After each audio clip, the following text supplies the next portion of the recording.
I served in the Peace Corps back in the 60s, as Dennis mentioned. I've been asked a million times over, why did I do that? Why did I join the Peace Corps? And I finished Providence College in 1966. And the reason I did is because an American president asked me to. There was a generation of us, and I look around this room, I see a few gray hairs, a generation of us who were invited by national leadership to be involved in things larger than ourselves.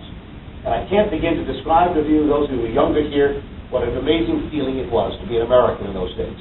We didn't solve every problem known to mankind, but we believed we were making a difference. There was a great sense of pride about who we were and what we were trying to achieve, not only in our own country but elsewhere. Some went into the military, some went into things like VISTA, the civil rights movement, to the farm workers movement, or to the Peace Corps, other means, or just working in their own communities to make a difference.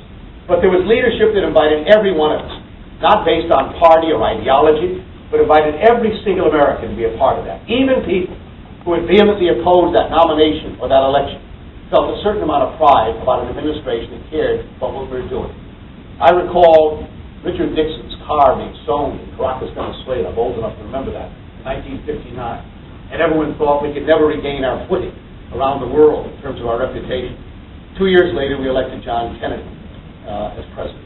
And I recall, as a Peace Corps volunteer, having traveled all through Latin America, hitchhiked through it in the 1960s, here, that photograph, one hut or hovel after another, from the Rio Grande to Tierra del Fuego, where we inspired decent people all over the world to believe that this was the country trying to do the right things and good things.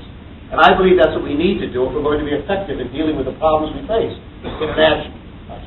We need to regain that footing, if you will, or the ability for us to meet the challenges of the 21st century are that much more complicated, that much more difficult. We cannot do these things alone.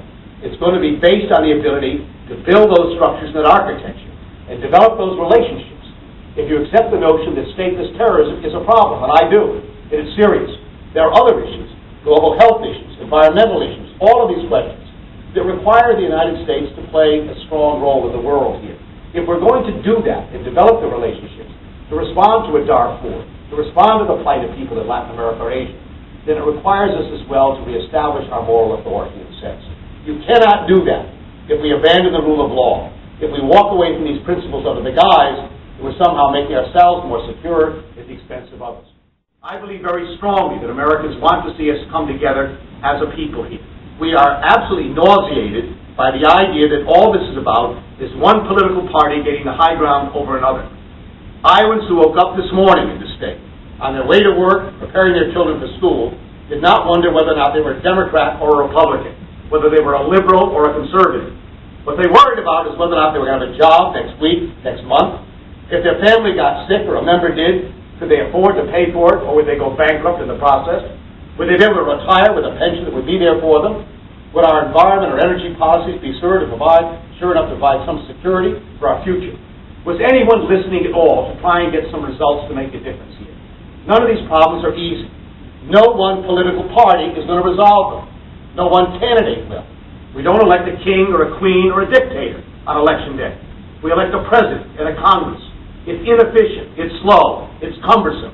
It was designed intentionally to be so, as frustrating as it is. But it takes leadership and the ability to bring people together to make a difference. It doesn't happen otherwise, either.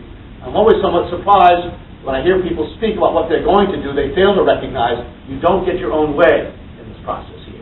You have to have the ability to listen to other people and find that common ground to move things forward. It's what I've done for a quarter of a century. That's what I'm known for by my colleagues, Republicans and Democrats, in the United States Senate. When I arrived in 1981, I started the Children's Caucus in the Senate.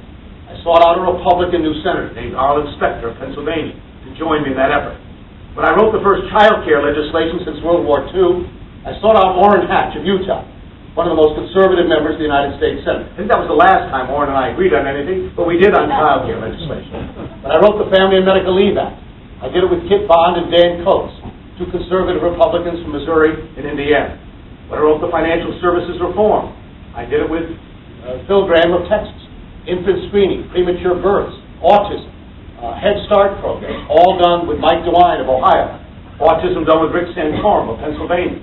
My point is, I wasn't doing this merely to have a nice visual of a Democrat and Republican standing together.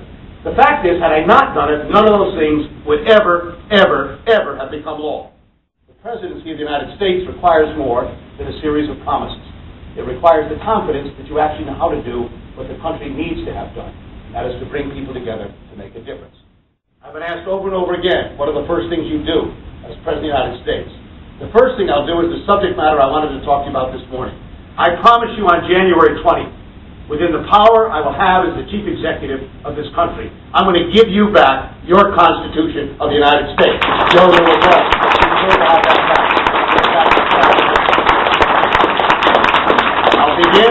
I'll begin in November. I won't wait until the election on health care and energy policy to make sure here that we begin bringing the stakeholders together to decide how we can get this done so that we don't go through another 12 or 13 years arguing and screaming at each other about the absence of health care or an energy policy that gives us some hope for the future.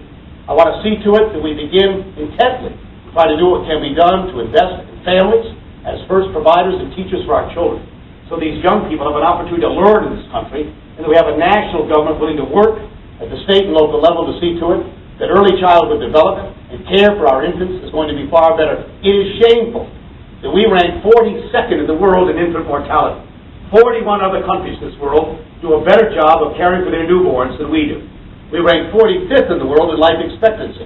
44 other countries do a better job of guaranteeing a quality of life for their elderly than we do.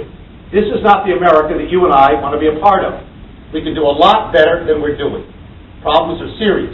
They're not so serious that they exceed the capacities, capabilities, the intelligence, and the ingenuity of the American people. And we're looking for leadership that can help us get there. That's what this is really all about. We need to win an election. I take great umbrage of those who suggest that any Democrat that we nominate will win in the fall of 2008. That is a very naive thought. I've been through 8 elections in my state. I've never lost one. And reluctantly, I led this party in 95 and 96 at the behest of President Clinton after the debacle of 1994. I know how to win a national election. And I promise you, as I stand before you today, not any Democrat can win this election. It's going to take the ability to excite the passions of a Democratic Party, as well as to invite independents and Republicans who want change to join us next November to guarantee that victory.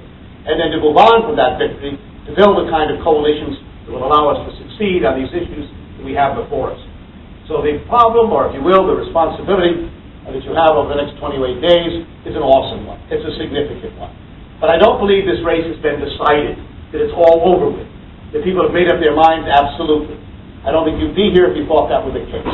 So this morning I ask you for your consideration, your thoughts, as well as your ideas, and to allow us to engage in this kind of conversation that is uniquely Iowa. But I'd be remiss if I didn't end this by asking for your help and support. I don't want to come back here in February and stand before this podium and have you gather and say, you know, we would have voted for you, but you never asked. I tell the story of Tip O'Neill years ago telling a group of us that when he first ran for the city council in Cambridge, Massachusetts, he lost by 3 or 4 votes. And he was feeling rather blue and glum about the outcome. And he was visiting Mrs. O'Grady, who lived in the top floor of that 3-decker home in Cambridge, one afternoon, a couple of weeks after the election, and after he had his cup of tea, he was leaving. He said, "By the way, Mrs. O'Grady," he said, "I got your vote, didn't I, on election day?" "Oh, no," she said, "Tip, you know, you never asked," in a sense.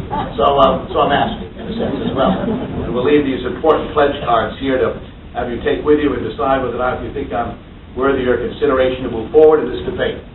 This debate ought not to end tonight here. I think it's important that it go forward.